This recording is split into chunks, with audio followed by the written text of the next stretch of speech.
नमस्कार. Marathi sci-fi story hub मध्ये आपल्या सगळ्यांचं मनपूर्वक स्वागत.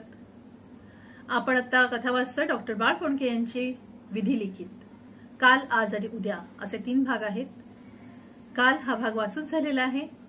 आता आपण आज हा भाग वाचतोय. माणूस बदलतो का? काल, आज आणि उद्या. आणि माणसातल्या अंधश्रद्धा बदलतात का? त्याला माणूस कसा तोंड देतो बघूया आपण. काल, आज आणि उद्या ह्या 3 भागात डॉक्टर बाळ फोंडके यांची कथा आहे. विधी लिखित, अभिवाचक स्मिता पोतनीस. भाग आज. केकवरची एकच कॅन्डल पाहून समीर म्हणालाच, हे रे काय 25 वर्ष झाली तुमच्या लग्नाला? सिल्वर जुबली साजरी करताय ना? अर्थात. किरीटनं तेवढ्याच जोमात जॉब दिला. मग केकवर 25 कॅन्डल्स नकोत? एकानंच कसं काय भागेल? त्यावर इतरांनीही दुजोरा दिला. किरीट त्या भरीला पडणार असं दिसताच केतकीनंच परस्पर उत्तर दिलं, पण आम्हाला 1 वर्ष झाल्यासारखं वाटतंय. त्याचं प्रतीक म्हणून 1 कॅन्डल. आलेली वेळ केतकीनं इतक्या शिताफीनं आणि साऱ्यांना निरुत्तर करत मारून नेल्याचं पाहून किरीटनं परत एकदा तिला मनोमनी धन्यवाद दिले. तिनंच आपल्याला असं सावरून घेतलं म्हणून तर आज 25 वर्ष आपला संसार निर्विघ्न पार पडला. कात्यायनी आणि केतन सारखी 2 गोड मुलं झाली. केतनचा तर प्रश्नच नव्हता, पण कात्यायनी चांगलीच हेल्दी राहिली. केतकीनं तोंडात भरवलेला केकचा तुकडा चावता चावता त्याला त्या दिवसाची आठवण झाली. आपलं हे अरेंज मॅरेज आहे हे सांगूनही कोणाला खरं वाटत नाही, पण खरोखरच तशी परिस्थिती होती. मम्मी पप्पांनी इथं अमेरिकेत येण्याचा निर्णय घेतला, तोही आपल्यासाठीच. इथं आपली चांगली व्यवस्था होईल या हिशोबानं. खरं तर 40 नंतर असं मायग्रेट होणं सोपं नसतं. आपल्या देशात तसं त्यांचं चांगलं बस्तान बसलं होतं. तिथं रुजलेली मुळं उपटून काढत ती दुसऱ्या अनोळखी वातावरणात ट्रान्सप्लांट करणं धोक्याचंच असतं. ती मुळं तिथं व्यवस्थित रुजली नाहीत तर सगळ्याच पट्ट्याबोळ व्हायचा. पण आपल्याकरता मम्मी पप्पांनी ते रिस्क घेतलं. ते आव्हान त्यांनी व्यवस्थित पेललं आणि इथंही आपली घडी नीट बसवली याचं श्रेय त्यांनी घेतलेल्या मेहनतीला, स्वतःचं पूर्वीचं स्टेटस विसरून घेतलेल्या अथक परिश्रमानं नक्कीच जातं. म्हणून तर त्यांनी सांगितल्याप्रमाणे आपण भारतातली मुलगीच करणं पसंत केलं. नाही म्हटलं तरी आपल्यावरचे तोपर्यंतचे संस्कार इथल्या मुलींना आपलं माणूस देत नव्हते. काकांनी काही मुलींचे बायोडेटा आणि फोटो पाहून शॉर्टलिस्ट करून ठेवली होती. त्यांच्या अपॉइंटमेंट्सही अरेंज करून ठेवल्या होत्या. त्यानुसार एकेकीला भेटायचा कार्यक्रम निश्चित झाला होता. खरं तर हे नको वाटत होतं. बाजारात जाऊन भाजी खरेदी करावी तशातलाच हा प्रकार वाटत होता. या ठेल्यावरची भाजी पसंत नाही पडली किंवा महाग वाटली तर पलीकडच्या ठेल्याकडे मोर्चा वळवायचा. पण नाईलाज होता. हा पर्याय मान्य नाही तर मग स्वतःच्या परिचयातल्या मुलीची निवड करून लव्ह मॅरेजचा पर्याय उपलब्ध होता. पण आपली ती वृत्तीच नव्हती. मुलीबरोबर डेटिंगला जाण्यात, डिस्कोमध्ये जाऊन नाचण्यात किंवा अशाच कोणत्या तरी अंगातल्या तारुण्य सुलभ सळसळत्या उत्साहाला उधाण आणणाऱ्या ठिकाणी एखाद्या फारशी ओळख नसलेल्या मुलीबरोबर जाणं कधीच आवडलं नव्हतं. त्यामुळे क्वचित प्रसंगी आपण होमो असल्याची आपल्या मित्रांची भावना होत असे. त्याची पर्वा आपण फारशी केली नाही. शिवाय असं एकट्यानंच धांगडधिंगा करायला मम्मा पप्पाही राजी नसत. सुरुवातीला त्यांचा हा काय जाच अशीच आपली भावना होती. पण एकदा पप्पांनी सविस्तर सगळं समजावून दिल्यावर मग आपल्यालाही ते पटलं आणि मग आपणच परस्पर अशा संधी नाकारायला सुरुवात केली. त्यामुळे तर ही मुलगी पाहून पसंत करण्याचा मार्ग अवलंबण्यावाचून गत्यंतरच नव्हतं. 1-2 भेटींमध्ये असा आयुष्यभराचा निर्णय घेणं कसं शक्य होतं, असा सवाल त्याही वेळी आपल्या मनात पिंगा घालत होता. पण केतकी भेटली आणि सारे संदर्भच बदलून गेले. ती दुसरीच मुलगी असावी. पहिलीला भेटलो तेव्हा ती फक्त ग्रीन कार्ड विषयीच बोलत होती. तिला आपल्यात इंटरेस्ट आहे की ग्रीन कार्ड मिळवण्याची मतलब आहे हेच कळलं नाही. केतकी मात्र मोकळेपणे बोलली. त्याच्याविषयी त्यानं बोलावंही अपेक्षा ठेवूनच.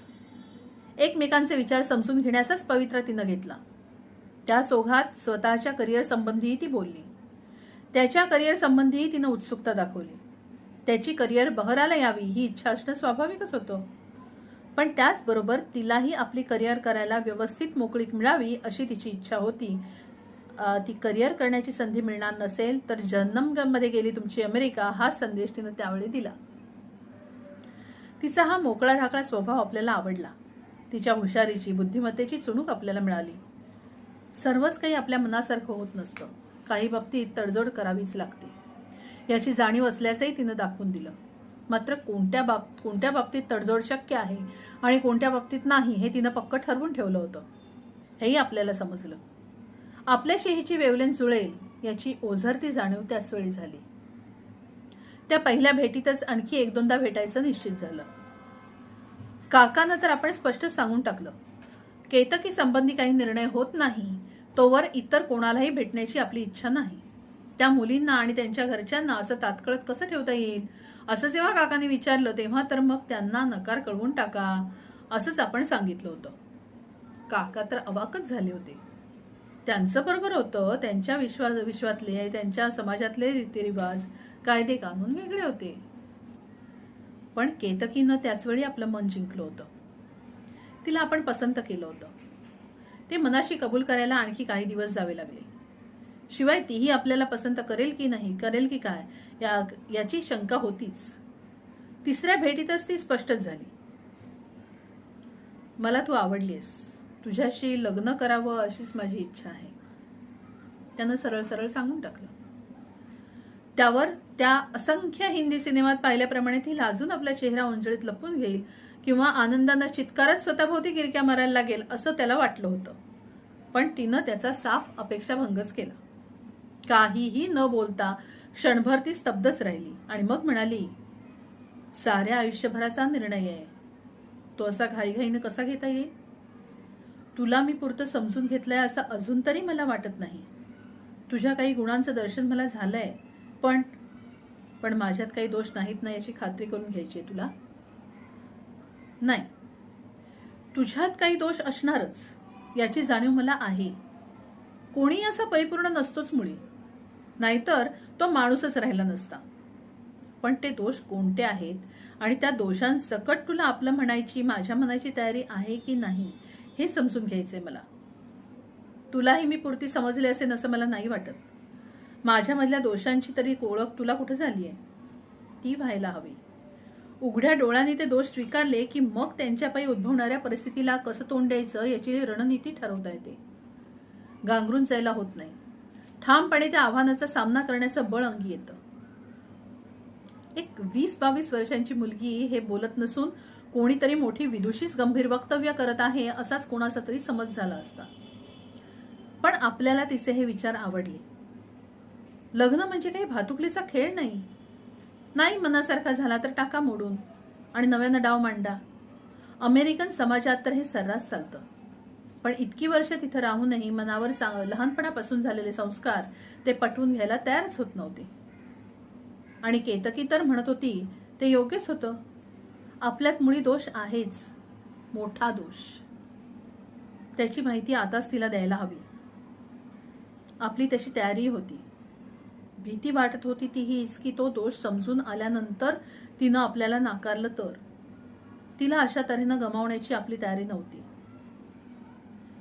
काय करावं या द्विधा मनस्थितीत तो असतानाच तो निर्णय परस्पर घेतला गेला. वडिलांनाच फोन केला. केतकीनं तशी थोडीफार कल्पना त्यांना दिलेली होती, त्यामुळे त्या दोघांचं बोलणंही मोकळेपणी झालं. त्याच ओघात पप्पांनी तिच्या वडिलांना विचारलं, तुम्हाला ती काय म्हणतात, हॉरोस्कोप वगैरे पाहायचं असेल तर? छे हो, कसली कुंडलिनी, कसली पत्रिका घेऊन बसलात? तो जमाना गेला. आमचा तर विश्वास नाहीच. केतकी तर भडकून उठेल. त्याऐवजी मेडिकल टेस्ट करावी असं ती म्हणेल. म्हणजे ती केलीच पाहिजे की काय हे तिला विचारायला हवं. पण मला वाटतं आता अनेक टेस्ट अवेलेबल आहेत. काही जेनेटिक इनकॉम्पॅटेबिलिटी नाही याचा तपास केलेला बरा. पप्पांनी क्षणभर विचार करून त्याला संमती दिली होती. तसं आपल्याला सांगितलंही. लुक हिअर किरीट, केतकीचे वडील म्हणाले की तुम्ही दोघांनी मेडिकल टेस्ट करून घेतलेल्या बऱ्या. मला वाटतं तेच योग्य होईल.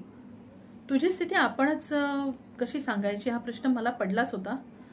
या मेडिकल टेस्टने तो सोडवला आहे. त्याच्या रिपोर्टमधून खरी परिस्थिती उघड झाली की सर्वांनाच त्या बाबतीतला डिसिजन घेणं सोपं होईल. हे लपवून ठेवणं मलाही योग्य वाटत नव्हतं. दोघांनी मेडिकल टेस्ट करून घेतल्या. डॉक्टर केतकीचे फॅमिली फ्रेंडच होते. ती तर त्यांना डॉक्टर अंकलच म्हणत होती. ज्या दिवशी तो रिपोर्ट घ्यायला जायचं होतं त्या दिवशी त्यांचाच फोन आला होता केतकीला. त्यांनी केतकीला आईबाबांना बरोबर घेऊन यायला सांगितलं होतं. आई बाबा कशाला? टेस्ट आमच्या झाल्या आहेत आणि आम्ही काही आता लहान नाही राहिलो. ते माहितीये मला, तरीही त्यांना बोलावलेलं बरं. खरं तर किरीटच्याही आई वडिलांना बोलवायचा विचार होता माझा, पण ते आता इथं नाहीत म्हणून फक्त तुझ्या आई बाबांना घेऊन या असं सांगतोय. पण अंकल म्हणतेस ना मला, मग माझ्यावर विश्वास नाही तुझा? असं कसं म्हणता अंकल? तुमच्यावर विश्वास नसता तर किरीटला घेऊन तुमच्याकडे आलेच नसते. मग तसंच काही कारण असल्याशिवाय मी तुला आई बाबांना घेऊन यायला सांगेन का? पण काय कारण आहे ते सर्वांसमक्षच सांगेन. मला रिपीटही करायला नको. प्लीज केतकी, माझ्यासाठी एवढं ऐक. डॉक्टरांनी असं काकुळटीला येऊन सांगितल्यावर केतकीलाही नाही म्हणवेना. डॉक्टर काय सांगणार आहेत याची पूर्ण कल्पना आपल्याला होती, पण त्यावेळी आपण केतकीला ते सांगितलं नाही. केतकीची अशी कल्पना झाली की तिच्यातच काहीतरी गंभीर दोष आहे आणि ते तिला एकटीला सांगायची डॉक्टरांची तयारी नाही. मी तिला सांगितलंही असतं, पण त्यातले सगळे बारकावे डॉक्टरांनी समजावून सांगितले असते तर ते बरं होतं. शिवाय केतकी म्हणाली त्याप्रमाणे त्या दोषाचे काय काय परिणाम होणार आहेत याची संपूर्ण कल्पना आल्यावरच त्या दोषासकट त्याला स्वीकारायचं आहे की नाही याचा निर्णय केतकीला घेता आला असता. तुम्हाला जे काही मी सांगणार आहे ते सांगणं मला अतिशय कठीण जाते. ते सांगावं लागलं नसतं तर मला आनंदच झाला असता, पण ते आताच सांगितलं नाही तर मी माझं कर्तव्य व्यवस्थित पार पाडलं नाही याची टोचणी मला आयुष्यभर लागून राहील. सगळेजण जमल्याचं पाहून डॉक्टरांनी अतिशय गंभीरपणे बोलायला सुरुवात केली. केतकीच्या आईबाबांना वाटणारी चिंता अधिकच गडद झाल्याचं त्यांच्या चेहऱ्यावर स्पष्ट दिसत होतं. केतकीही थोडी काळजीत पडली होती, पण डॉक्टरांच्या या संदिग्ध बोलण्यानं ती गोंधळून गेली होती. वास्तविक डॉक्टर आणि पेशंट यांची रिलेशनशिप अतिशय सेक्रेड असते. डॉक्टर म्हणून पेशंट विषयी मिळालेली माहिती फक्त पेशंटलाच सांगावी असं आमचं एथिक्स सांगतं. अगदीच एक्सेप्शनल केसमध्ये आम्ही अशी माहिती त्या पेशंटला न सांगता त्याच्या सगळ्या जवळच्या नातेवाईकाला सांगत असतो. त्यावेळी त्या पेशंटच्या आरोग्याच्या काळजीतूनच आम्ही तसा निर्णय घेतो. यावेळी मात्र अशी प्रिव्हिलेज्ड इन्फॉर्मेशन मी पेशंट व्यतिरिक्त इतरांनाही देणार आहे, कारण या माहितीचे जे काही परिणाम शक्य आहेत ते तुम्हा सर्वांनाच डायरेक्टली किंवा इनडायरेक्टली भोगावे लागणार आहेत. तरीही मी ती माहिती इतरांना दिली नसती, पण या केसमध्ये मी केवळ डॉक्टर नाही तर तुमचा फॅमिली फ्रेंडही आहे. किरीट आज तरी तुमच्या फॅमिलीचा ऑफिशियल मेंबर नसला तरी लवकरच तो तसा होणार आहे, म्हणूनच त्याच्या परमिशननं मी ही माहिती तुम्हा सगळ्यांना सांगायचा निर्णय घेतला आहे. You don't mind Kirit? डॉक्टरांनी औपचारिकपणे जरी तो प्रश्न आपल्याला विचारला होता तरी त्यांच्या मनाचा निर्धार झाल्याचं स्पष्टच होतं. तेव्हा त्यांना नाही म्हणण्यातही काही अर्थ नव्हता. शिवाय जे सांगणं आपल्याला अवघड जातंय तेच डॉक्टर सांगणार आहेत, मग त्यांना आडकाठी कशाला करा असाही विचार आपण त्यावेळी केला होता. आता सर्वांचीच उत्सुकता कमालीची ताणली गेली होती. आणखी वेळ दवडण्यात अर्थ नाही हे ध्यानात येताच डॉक्टरांनी सुरुवात केली. या तपासणीत मला किरीटच्या अंगी एक जेनेटिक डिफेक्ट आढळला. खरं तर आजवर त्याचा त्रास त्याला कसा झाला नाही याचं आश्चर्य मला वाटतंय, पण तसा झालेला दिसत नाही. जेनेटिक डिफेक्ट म्हणजे कोणता? बाबांनी विचारलं. किरीटला हेमोफिलिया या जेनेटिक रोगाची बाधा आहे. हेमोफिलिया म्हणजे रक्ताचं कॅन्सर? हेमो या शब्दामुळे त्याची समजूत होऊन केतकीच्या आईनं विचारलं. नाही, हा कॅन्सर नाही, पण तरीही गंभीर रोग आहे. त्याला रक्तगळेही म्हणतात. त्या नावातच या रोगाच्या स्वरूपाचं स्पष्टीकरण आहे. आपल्याला केव्हाही जखम झाली, त्यातून रक्तस्राव सुरू झाला तर रक्त वाहतच राहत नाही. काही वेळानं त्या रक्ताची गुठळी बनते आणि रक्तस्राव थांबतो. जर मोठी जखम असेल तर रक्तस्राव मोठ्या प्रमाणावर होतो, तरीही त्यावेळी रक्ताची गुठळी बांधण्याची प्रक्रिया पार पडतच असते. यात रक्तातल्या तांबड्या पेशी एकमेकांशी जुडल्या जाऊन त्यांचं एक जाळच बनतं. उघड्या पडलेल्या रक्तवाहिनीच्या तोंडाशी ती गुठळी बोळ्यासारखी बसते आणि रक्त व्हायचं थांबतं. ही गुठळी बंधण्याची प्रक्रिया 9 टप्प्यांची असते. 9 निरनिराळ्या प्रक्रियांची एक साखळीच म्हणा ना. या साखळीतल्या प्रत्येक कडीवर निरनिराळी रसायनं काम करत असतात. पण काही जणांच्या जनुकांमध्ये दोष आल्यानं यातल्या एका कडीवरचं रसायन त्यांच्या शरीरात तयारच होत नाही. त्यामुळे ती साखळी प्रक्रिया पूर्णपणे पार पडत नाही. त्यांच्या रक्ताची गुठळी बनत नाही, ते क्लॉट होत नाहीत आणि मग त्यामुळे एकदा जखम झाली, साधं खरचटलं तरी रक्त व्हायला सुरुवात होते, ते थांबतच नाही. काही वेळा तर आपल्या आत रक्तस्राव होत राहतो. त्यामुळे अशा व्यक्तींना फार काळजीपूर्वक राहावं लागतं. म्हणजे कायमची टांगती तलवारच असते म्हणा ना डोक्यावर. That is correct. आता आपल्याला गप्पा राहून चालणार नाही हे ध्यानात येताच आपण म्हणालो होतो, केतकी हे मी तुला सांगणारच होतो. ते तसं सांगणं मलाही सोपं जात नव्हतं. त्यामुळे ही मेडिकल टेस्टची सूचना केल्यावर मला बरंच वाटलं. एनिवे, आता सगळं कळलंच आहे तुला, तुम्हा सर्वांना. तेव्हा ते ध्यानात घेऊनच तुम्ही जो काही निर्णय घ्यायचा तो घ्यावा. जर केतकी यामुळे तुम्हाला नकार दिलास तर मला वाईट निश्चितच वाटेल, पण मी समजू शकतो. तुझ्या आयुष्यावर माझ्या या दोषाची अभद्र सावली का पडावी? मी तुला ब्लेम नाही करणार. तुम्हा सर्वांना मिळून विचार करायचा असेल तेव्हा I will take your leave. Doctor, I want to genuinely thank you for making my task easier. तिथून निघून जाण्यासाठी आपण उठलोही होतो. पण आपला हात धरून आपल्याला परत बसवत केतकी म्हणाली, just a minute Kirit. Doctor, तुम्ही हा जेनेटिक डिफेक्ट आहे असं म्हणालात. म्हणजे पुढल्या पिढीलाही ही बाधा होत असणार, राईट? Yes and no. हा डिफेक्टिव्ह जीन व्यक्तीचं लिंग ठरवणाऱ्या क्रोमोझोम्सवर असतो. एक्झॅक्टली सांगायचं तर एक्स क्रोमोझोमवर असतो. बाईच्या शरीरात 2 एक्स क्रोमोझोम असल्यामुळे या दोषी जीनवर पांघरून घालणारा दुसरा जीन तिच्याकडे असतो. त्यामुळे तिच्या अंगी तो दूषित जीन असूनही तिला या रोगाची प्रत्यक्ष बाधा होत नाही. ती आपल्या पुढल्या पिढीला त्या दोषाचा वारसा देऊ शकते. म्हणून तर तिला कॅरियर म्हणजे वाहक म्हणतात. पण पुरुषाच्या अंगी एकच एक्स क्रोमोझोम असतो, त्यामुळे या दूषित जीनचा फटका त्याला बसतोच. त्याला रोगाची प्रचंड बाधा होते. पण गंमत म्हणजे त्याच्या मुलांना या रोगाची बाधा होत नाही. कारण त्याला मुलगा झाला तर त्या मुलाला त्याच्याकडून वाय क्रोमोझोम मिळतो, तो तर दूषित नसतो. आणि मुलीला जरी तो दोष असलेला एक्स क्रोमोझोम मिळत असला तरी आईकडून दोषविरहित एक्स क्रोमोझोमची देणगी मिळत असल्यामुळे मुलगी कॅरियर होते, पण तिलाही प्रचंड बाधा होत नाही. I see. म्हणजे मुलांना त्याचा प्रत्यक्ष त्रास होत नाही. राहता राहिली त्या व्यक्तीचीच बाब. मग मला सांगा, किरीटला हा दूषित जीन जन्मताच मिळालेला असणार? करेक्ट. मग आजवर त्याला त्याचा त्रास कसा झाला नाही? पार्डन मी, किरीट, जरा ब्लंटलीच विचारते, आज इतकी वर्ष रक्त न गळता तू जिवंत कसा राहिलास? एक तर मी या बाबतीत फार काळजी घेतो. अगदी दाढी सुद्धा रेझरनं न करता इलेक्ट्रिक शेवरनं करतो. शिवाय जे केमिकल या जीन डिफेक्टमुळे माझ्या शरीरात तयार होत नाही ते आता बाजारात मिळतंय. त्याला फॅक्टर 8 म्हणतात. औषधासारखं त्याचं इंजेक्शन मी नियमित घेत असतो. डायबिटीस ज्याला आहे तो कसा इन्शुलिनचं इंजेक्शन घेतो तसंच. ओह, आय सी. असं म्हणून केतकी गप्पच झाली. पण तिच्या मनात विचारांचं वादळ उठलं होतं हे तिच्या चेहऱ्यावर स्पष्ट दिसत होतं. तिनं व्यवस्थित विचार करावा आणि हे लग्न करू नये असंच तिच्या आईबाबांना वाटत होतं. तिच्या समोर ते कसं तिला सांगणार हे त्यांना समजत नव्हतं. म्हणून आपण घरी जाऊन विचार करूया, सगळं डिस्कस करून मग किरीटला कळवूया असं ते म्हणत होते. आपली त्याला ना नव्हती. आपण त्या दृष्टीने त्यांचा निरोप घेऊन तिथून निघालोही होतो. पण परत एकदा केतकीनं आपला हात धरून आपल्याला थांबवून धरलं. काहीतरी निर्धार केल्यासारखी ती डॉक्टरांना म्हणाली, डॉक्टर, मला एक सांगा, ज्याला असं रोज इन्शुलिनचं इंजेक्शन घेण्या इतका सिव्हिअर डायबिटीस असतो त्याच्या जीवालाही धोका असतोच ना? त्याला केव्हाही सायलेंट हार्ट अटॅक येण्याची शक्यता असतेच ना? होय बेटा, खरं आहे तुझं म्हणणं.